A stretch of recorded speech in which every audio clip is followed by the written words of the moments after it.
फरवरी की तारीख मुकर्रर की है। इधर रामलला की प्राण प्रतिष्ठा की आज पहली वर्षगांठ, लेकिन राहुल गांधी ने इस पर एक संदेश तक नहीं दिया, जिस पर राहुल की जमकर आलोचना हो रही है। तो कैसे राहुल गांधी फिर फंसे बड़ी मुश्किल में, इसी पर चर्चा के लिए स्टूडियो मौजूद हैं कैपिटल टीवी के executive editor Rajiv Kumar. Sir, आपका बहुत बहुत स्वागत है। धन्यवाद। जब राहुल गांधी चौतरफा सियासी घमासान से जूझ रहे हैं, वैसे तो वो लापता हैं, उनका कुछ अता पता तो है नहीं, लेकिन जब लगातार इंडी गठबंधन उन पर वार कर रहा है, और इस बीच एक छोटी सी खबर जरूर आई है पुणे से, लेकिन इस तरह के तो तमाम मामले वो फेस कर रहे हैं। देखिए, वो राहत नहीं है। जिस तरीके की मीडिया में खबरें चल रही है कि राहुल गांधी को इस मामले में राहत मिली, कैसे? पहले तो जमानत मिल गई, 25,000 का बेल बॉन्ड साइन करना पड़ा।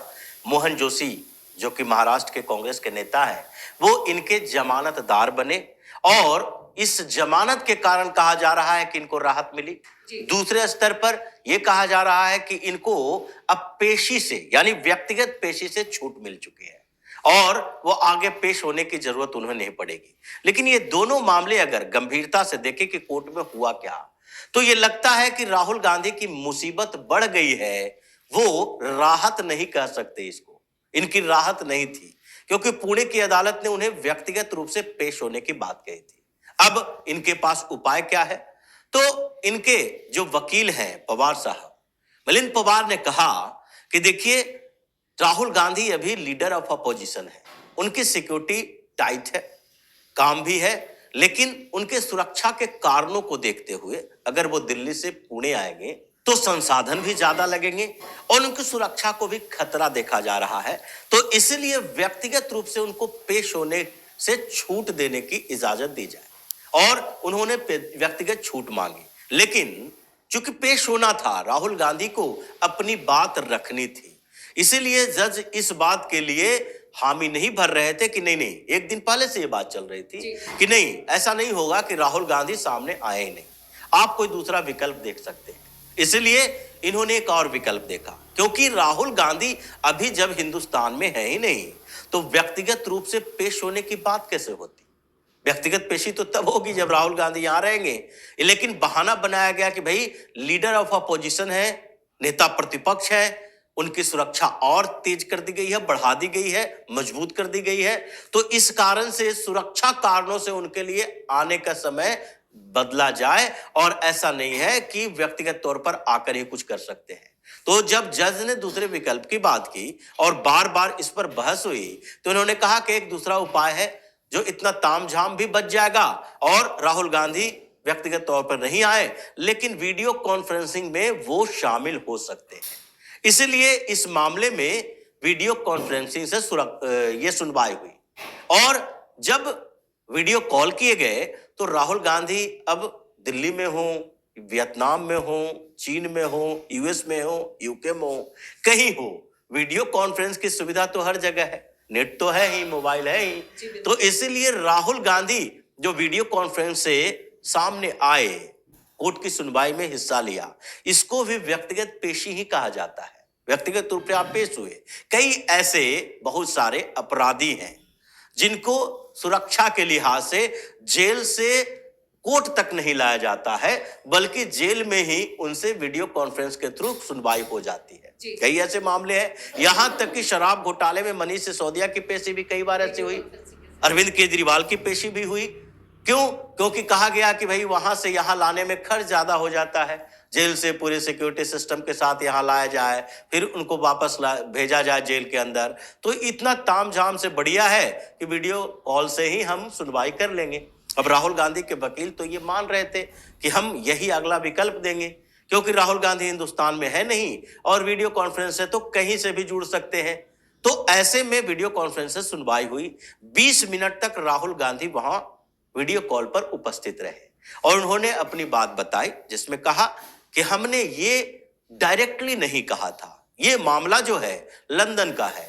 लंदन में जब राहुल गांधी थे तो पिछले साल उन्होंने अपने पत्रकारों से बातचीत करते हुए एक बयान दिया था और उन्होंने कहा था कि वीर सावरकर के बारे में, वो वीर सावरकर तो कहते नहीं, वो तो सावरकर कहते हैं, तो वीर सावरकर के बारे में कहा था कि वीर सावरकर देखो कैसे व्यक्ति थे कि अपने 3 दोस्तों के साथ वो इस बात का जिक्र करते हैं कि हम अपने 3 दोस्तों के साथ मिलकर एक मुस्लिम युवक की पिटाई की और उसमें हमें खुशी महसूस हो रहा था और इसका जिक्र एक किताब में की गई है, वीर सावरकर ने खुद किया है। अब इस मामले में इनके ऊपर एक केस दर्ज हुआ। उसमें कोर्ट ने पुलिस को कहा इन्वेस्टिगेट करने के लिए कि प्रथम दृष्टया आप इन्वेस्टिगेट करके बताइए राहुल गांधी ने ऐसा बोला, या फिर राहुल गांधी ने अगर ऐसा बोला तो उसके बाद क्या इसमें सच्चाई है, क्या वीर सावरकर ने अपनी किसी किताब में इसका जिक्र किया है। पुलिस ने 3-4 महीने तक वीर सावरकर की सारी किताबों को इन्वेस्टिगेट किया, पढ़ा और उसके बाद कहीं इसका जिक्र नहीं मिला। फिर राहुल गांधी के उस प्रेस कॉन्फ्रेंस को देखा और उसके बाद जो मीडिया में, प्रिंट मीडिया में, जो अखबारों में छपी थी, वेब पोर्टल पर छपी थी, ये सारी रिपोर्ट लेकर कोर्ट के अंदर गई पुलिस और कहा कि प्रथम दृष्टया ये लगता है मानहानि का मामला सही है, क्योंकि राहुल गांधी ने ऐसी बातें की है, ये समाज में विद्वेष पैदा करना चाहते हैं। और वीर सावरकर कोई सामान्य व्यक्ति तो थे नहीं जी।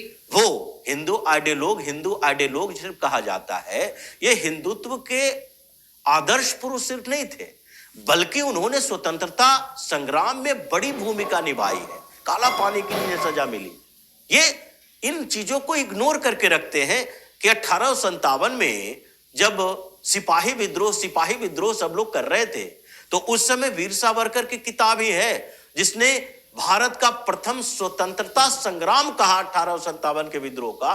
और उसमें पहली बार कहा भी जाता है कि 1857 के विद्रोह जो अंग्रेजों के खिलाफ हुआ था, उसमें हिंदू और मुसलमान दोनों एक साथ लड़े थे, भले ही कारण उसके अलग थे, क्योंकि ज्यादातर जमींदार शासक या फिर बहादुर शाह जफर जो दिल्ली का शासक था, तो उस समय ये मुस्लिम शासक थे और मुस्लिम सेनापतियों जमींदारों ने भी इसमें पार्टिसिपेट किया।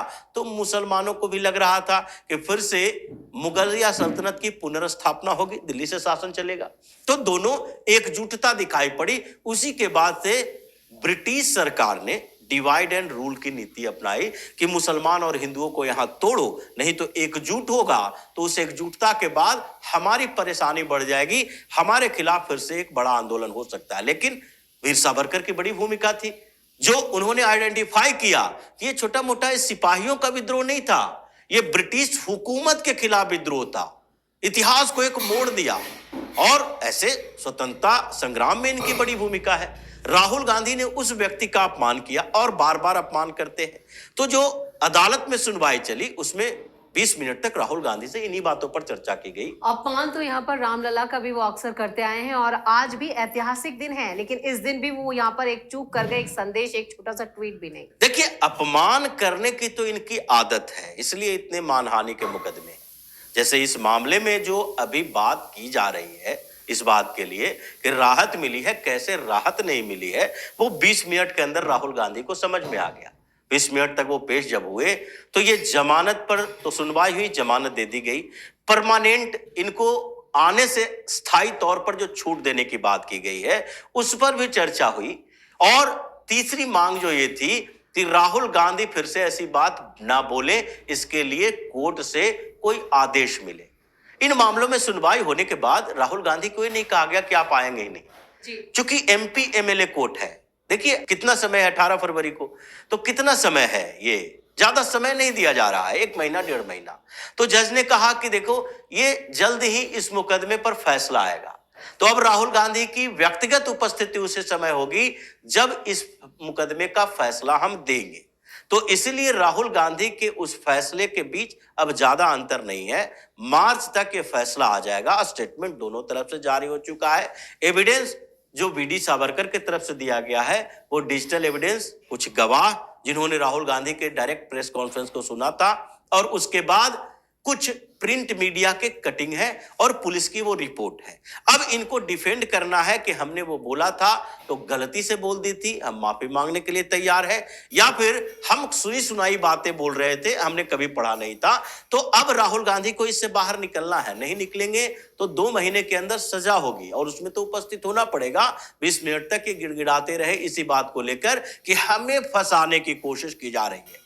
जैसे अमित शाह वाले मामले में इन्होंने कहा कि बीजेपी हमें फंसाने की कोशिश कर रही है, वही बात दोहराते रहे। तो ठीक है, ये अपमान करने की जो आदत है, जैसे रामलला के प्राण प्रतिष्ठा के प्रथम वर्षगांठ पर पीएम मोदी ने संदेश दिया, अमित शाह ने दिया, कई और नेताओं ने दिया, कई ऐसे लोगों ने भी दिया सोशल मीडिया पर जिसकी मीडिया में चर्चा नहीं होती है। लेकिन इन्होंने क्या किया? राहुल गांधी जो हर मामले में छोटे मोटे ट्वीट करते रहते हैं, ये जो सोशल मीडिया पोस्ट करते हैं, अपने वीडियो बनाकर डालते हैं, क्या उनके लिए ये भी नहीं लगा कि ये प्रोग्राम जो पिछली बार राम लला के प्राण प्रतिष्ठा के समारोह में ये गए नहीं थे और उनका मजाक उड़ाया, यहां तक कि नाच गाना तक कह दिया कि नाच गाना हो रहा था, सेलिब्रिटी थे वहां पर और दलितों का अपमान किया गया, मजदूरों का अपमान किया गया, मतलब छवि खराब करने की कोशिश की। लेकिन अभी जो स्थिति है, 1 साल गुजर चुका है, अगर वर्षगांठ मनाया जा रहा है तो उसमें कम से कम आप बधाई तो दे सकते थे, आपने नहीं दिया। क्यों? क्योंकि आपको डर लगता है इस बात का कि अगर वहां पर हम बधाई दे दिए तो मुस्लिम नाराज हो जाएंगे, क्योंकि बाबरी मस्जिद विध्वंस हुआ है वहां। लेकिन उस आधार पर आप कितने सालों तक चलते रहेंगे? आपके पास तो लॉजिक है, तर्क है इस बात के लिए भी कि सुप्रीम कोर्ट ने जब हरी झंडी दे दी, ये सरकार ने तो किया नहीं, सुप्रीम कोर्ट से मिली, ये आदेश दिया गया सुप्रीम कोर्ट से कि नहीं वहां पर भगवान श्री राम का मंदिर बनाया जाएगा। यह सुप्रीम कोर्ट का आदेश है।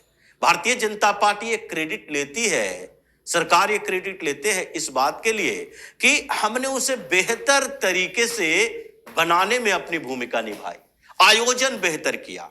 फैसला तो सुप्रीम कोर्ट का ही आया था, तो आप कम से कम ये तो सोच सकते हो कि आप सुप्रीम कोर्ट का भी अवमानना कर रहे हो, सुप्रीम कोर्ट की बात भी यही सोच रहे हो कि नहीं सुप्रीम कोर्ट का फैसला भी गलत था, जैसे आपके नेता कुछ कहते हैं और कुछ मुस्लिम नेता कहते हैं जिनको सिर्फ मुसलमानों की राजनीति करनी है, जैसे ओवैसी जैसे लोग। लेकिन ये कियोस्क पैदा करने की कोशिश जो कर रहे हो, और इस बीच अगर आपने बधाई नहीं दिया है तो ये सवाल तो उठेंगे। इसलिए राजनीतिक तौर पर राहुल गांधी जो अलग थलग पड़े हैं, इन्हीं रवैयों के कारण इंडी अलायंस के पार्टनर जैसे उमर अब्दुल्ला की बात देखिए, उमर अब्दुल्ला अभी वहां सरकार चला रहे हैं और जम्मू कश्मीर में मांग की जा रही है कि नहीं पूर्ण राज्य का दर्जा दिया जाए। पीएम मोदी से मिलते हैं, अमित शाह से मिलते हैं, कई टकराव भी है वहां एलजी के साथ क्योंकि वो अभी यूनियन टेरिटरी है। लेकिन इसके बावजूद जब जम्मू डिवीजन को, जब कश्मीर में एक बेहतर रेल परियोजना का शुभारंभ किया गया, पीएम मोदी ने किया, तो उस समय उमर अब्दुल्ला ऐसा नहीं किए, मोदी के खिलाफ नहीं बोल रहे थे, ये सराहना कर रहे थे क्योंकि ये जम्मू कश्मीर के विकास की परियोजना है। उसी तरीके से जो देश की बात हो उसमें आपको क्यों डर लगता है कि इसका इस्तेमाल भारतीय जनता पार्टी करेगी? जब ये इस्तेमाल की बात करोगे तो उमर अब्दुल्ला अलग रास्ता, सपा अलग रास्ता, अखिलेश यादव, ममता बनर्जी अलग रास्ते पर हैं। उन्होंने तो दावेदारी भी पेश कर दी कि इंडिया अलायंस से कांग्रेस को भगाओ, हम नेतृत्व करेंगे। तो जो स्थितियां चल रही है ये सिर्फ इनके एटीट्यूड, रवैये और पॉलिटिकली जो इनकी रणनीति है उसी को लेकर कांग्रेस में भी परेशानी इस बात को लेकर है कि भाई हर चुनाव के पहले राहुल गांधी अचानक से नदारद होते हैं और उससे हमें रणनीति बनाने में दिक्कत होती है। क्योंकि अगर हम लोगों ने कोई ऐसा फैसला ले लिया मीटिंग में और आगे हम केजरीवाल को और ज्यादा हार्ड टारगेट कर लिए तो कल हो सकते हैं राहुल गांधी ही नाराज हो जाए।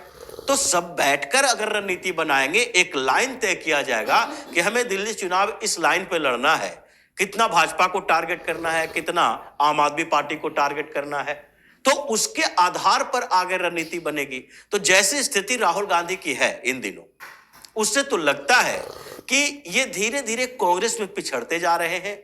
और प्रियंका वाड्रा चाहे इनसे ज्यादा समझदार हो ना हो, लेकिन वो एज ले रही है कांग्रेस के अंदर, वो पार्टी की गतिविधियों में, वो जो कार्यालय बन रहा है नया उसमें जाती है, पुराने कार्यालय में जाकर लोगों से मिलती है कि हाँ भाई ये खाली करने का समय हो गया, लोग नेताओं से मिल रही है। लेकिन राहुल गांधी है जो अलग थलग पड़ते जा रहे हैं। कांग्रेस में गुट ऐसा तैयार हो रहा है कि अब प्रियंका वाड्रा को नेतृत्व संभालने के लिए कहने वाले लोगों की संख्या धीरे धीरे बढ़